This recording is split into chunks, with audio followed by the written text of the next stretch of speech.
Hey there everyone, it's your host Sai Kumar Reddy here, Senior Data Scientist and AI Engineer at PhysicsWala. So guys, this is video 3 of our web crawling versus web scraping series, and in this particular video, we will actually understand how the data actually looks behind the screen. So behind the screen, in a sense, whatever you are seeing right now in your websites, right?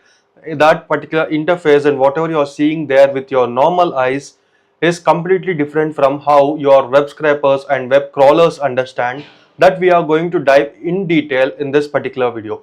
Before that, I would like to wish you all happy Diwali 2025. Hope you enjoy a lot this particular Diwali. So guys, and if you haven't subscribed the channel, do subscribe the channel on the bell notification. Now let's get started.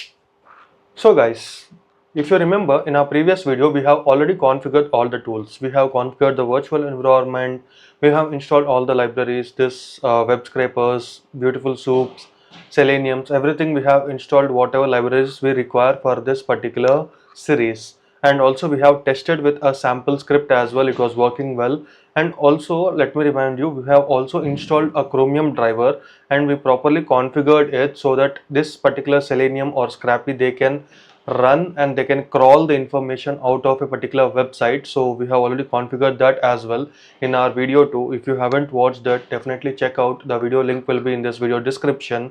Now let's go ahead. So guys, our tools are ready, all of our tools are ready, but before we start coding, I have a question for you all. When you open a web page, what will you see? Is that a real data? Whatever you see right now, is that a real data or is it completely different? So let me just simplify it. What you see normally with your eyes is you can say this particular window. I have took a screenshot already for you all. So what you see from your normal eyes will be, you can see here, this is my YouTube channel video. So just a simple video is here and my profile, likes, shares, ads. So this is our video. So how will your programming language get to know that this particular place is where the video should come? It can be this side also, right? The video can be here also. Why the video is specifically at your left side aligned? So that alignments you have to do in your coding format, right? How you are going to do that, how this particular alignments are done, and here only you should get ad. It doesn't even break. If you remember, the ad comes in the specific space only. It doesn't break, it doesn't come over your video, or it doesn't go out of your website also. How is this perfectly configured? So is it simply like you just drag and drop something and you do it? No, right? So how this whatever you are seeing from your normal eyes, in your regular eyes, is completely different from what it actually looks behind the curtains. So now let me explain you how it actually looks behind the scene. So how your scrappers and crawlers see, you can see here, this is our UI. So UI, we say this, okay, this can be your UI, and this is the complete HTML and JSS and JS, so JavaScript script which is written for with alignments for this particular videos, and this is styling CSS. So behind the scene of any website, whatever you see any website, all these particular things are written by our front-end developers, because of which only you will see a proper alignment and workflow here. So normally in Python we don't use that much and we don't understand much, and we don't develop these websites as well, because for developing a website and for configuring it properly, compared to Python, JavaScript is very good. They have Next.js and you can say React.js, which is very good to configure your website and design it very stylish compared to Python. In Python you can do it, but it's very beginner friendly, okay? So Python is very good for your backend development, actually, to say. But see how this looks like. So this is how actually your web scrapers and crawlers understand the data. That is what I want you to understand. See, if you ask your crawler or web scraper to scrape the data, it will not directly go and fetch from this particular UI. It will not search here and understand, or it will not take this particular topics and understand. It will start to feed this information of HTML, CSS. It will start to go through it and understand the data behind this, okay, all the data behind those tags. Let me explain you those tags as well so you can understand better. So guys, before you understand about those particular tags or this particular UI elements, right, it's always important for you to understand the structure of a website or a web page. So how the structure of a web page looks like, let me just explain you. Every web page is actually built on HTML only, which is nothing but combination of text and some tags. Okay, so based on HTML only every websites run. So let me just show you even in YouTube as well. If you can see here the same video which we had, so you can see here each and every website runs on a tag only. So these all are tags. You can see here HTML, head, scripts, style tags will be there, body tags, multiple tags will be there, CSS tags. So all these tags, based on all these tags only it would run. So let me explain you how these tags actually work. So just let us take off an simple example or a simple tree like structure, and I'll explain you how it actually looks like. So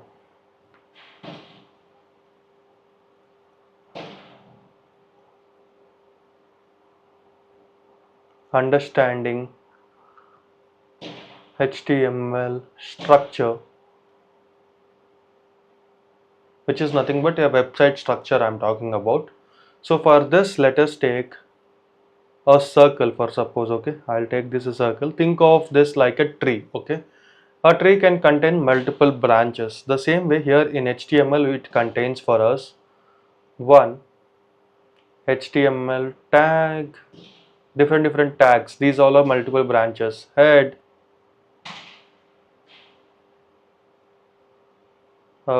title,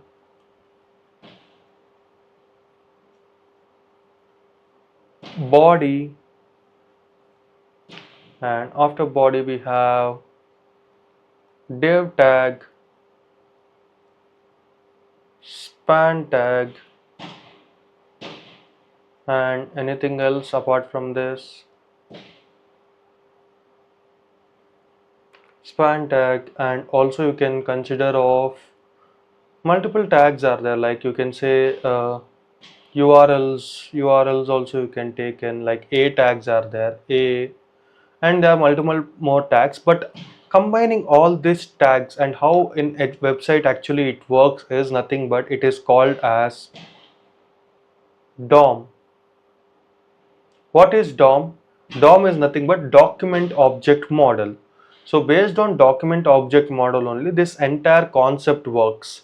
So document object model also we call it as simple HTML as well. HTML pages are designed based on this DOM only, where all these particular tags contain, and based on this it works. So to understand with a live demo, let's dive into working websites. So let me just open my browser. I'll open new tab here and I would search here. And by the way, this is MLOps video. So if anyone is interested in learning MLOps roadmap, this video will be in the iCard session. Make sure to check it out and do follow and subscribe the channel for more information. Do follow me on LinkedIn actually.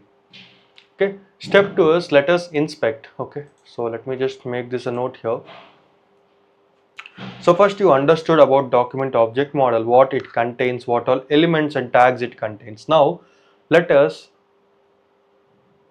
inspect our website and understand in detail.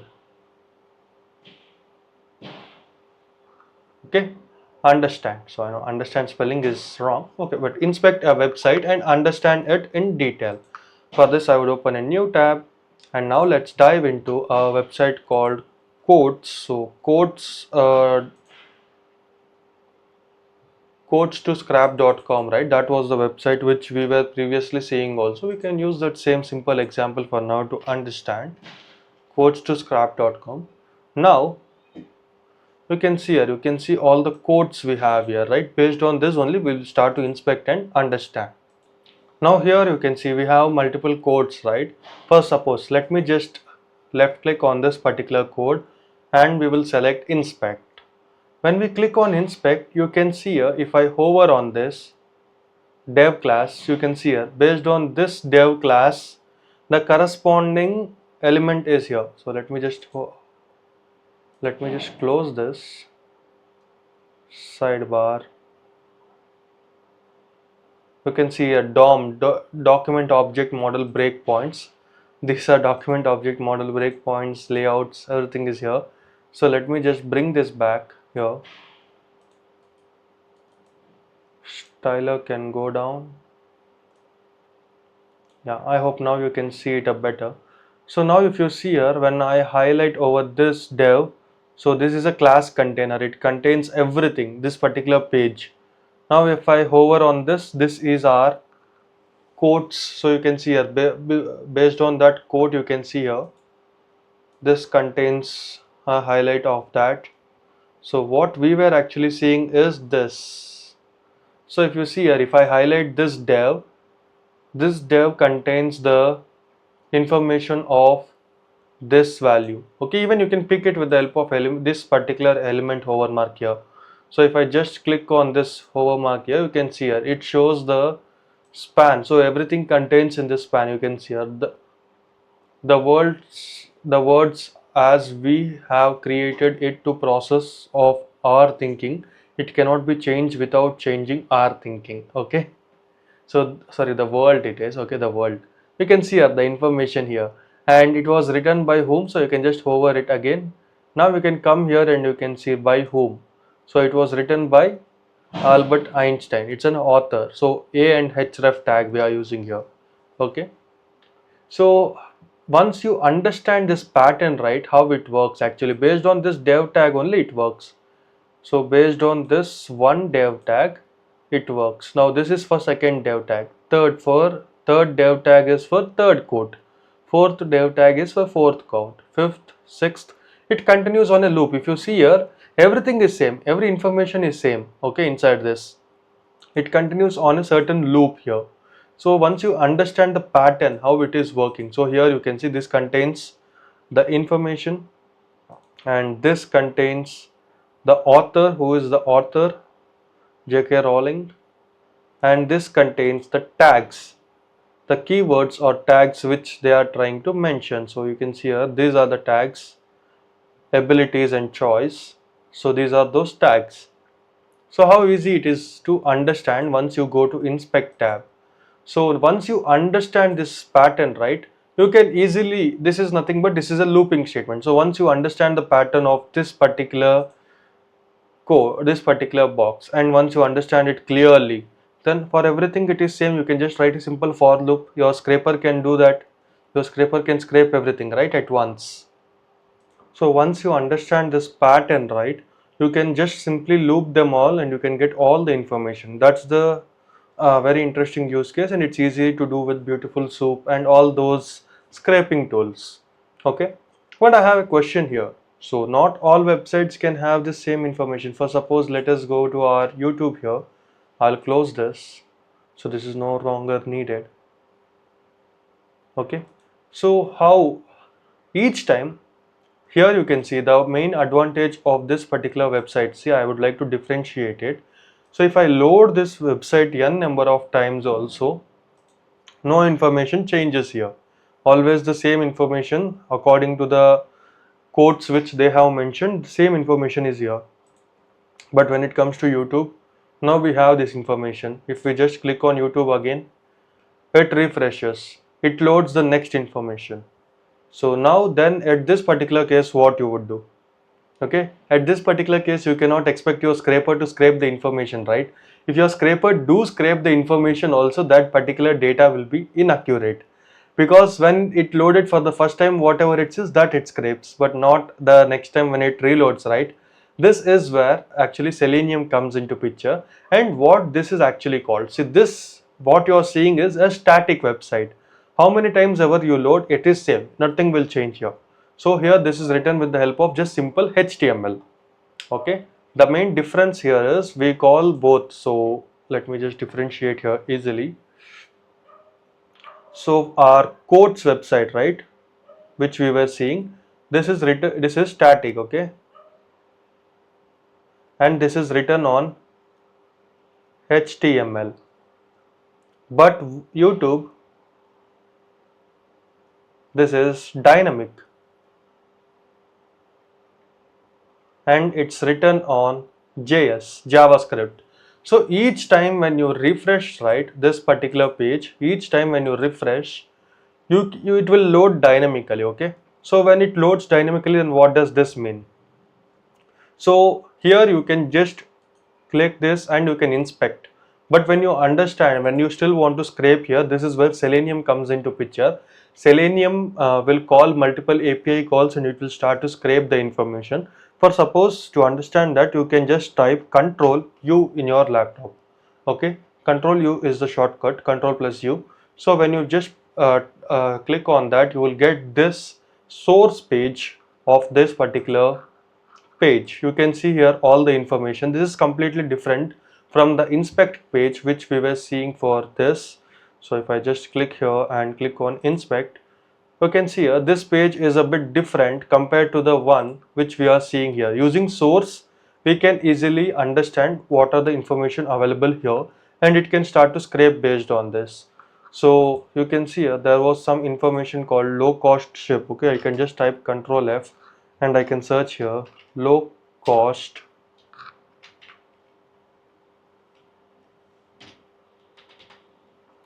low cost. It was, yeah, what happened to this? So low many tags are related to low. So let me just search for something like this. So you can see here this has mentions about Google's secret deal, right? So let me just search here.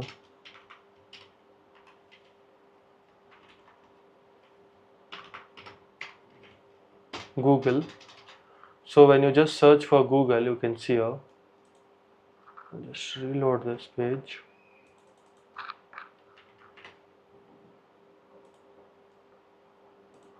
Yes, it has some issue. 1 second. Control U.